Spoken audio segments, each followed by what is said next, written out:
Welcome to News 5 Everywhere. Mula sa News Headquarters ng Pilipinas. Action Breaking!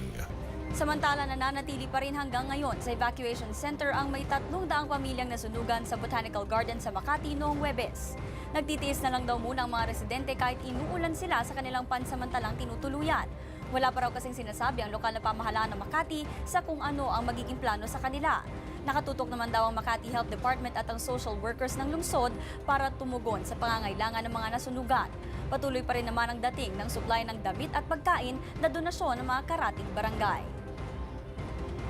Para sa karagdagang balita, makinig lang sa Radyo 5, 92.3 News FM o mag-log on sa interaction.com at sa news5.com.ph. Magbabalik ang Action Breaking makalipas ang 1 oras. Ako si Trish Roque. Magandang gabi. Higit sa balita, aksyon! Be sure to come back. News 5 Everywhere. Copyright 2013.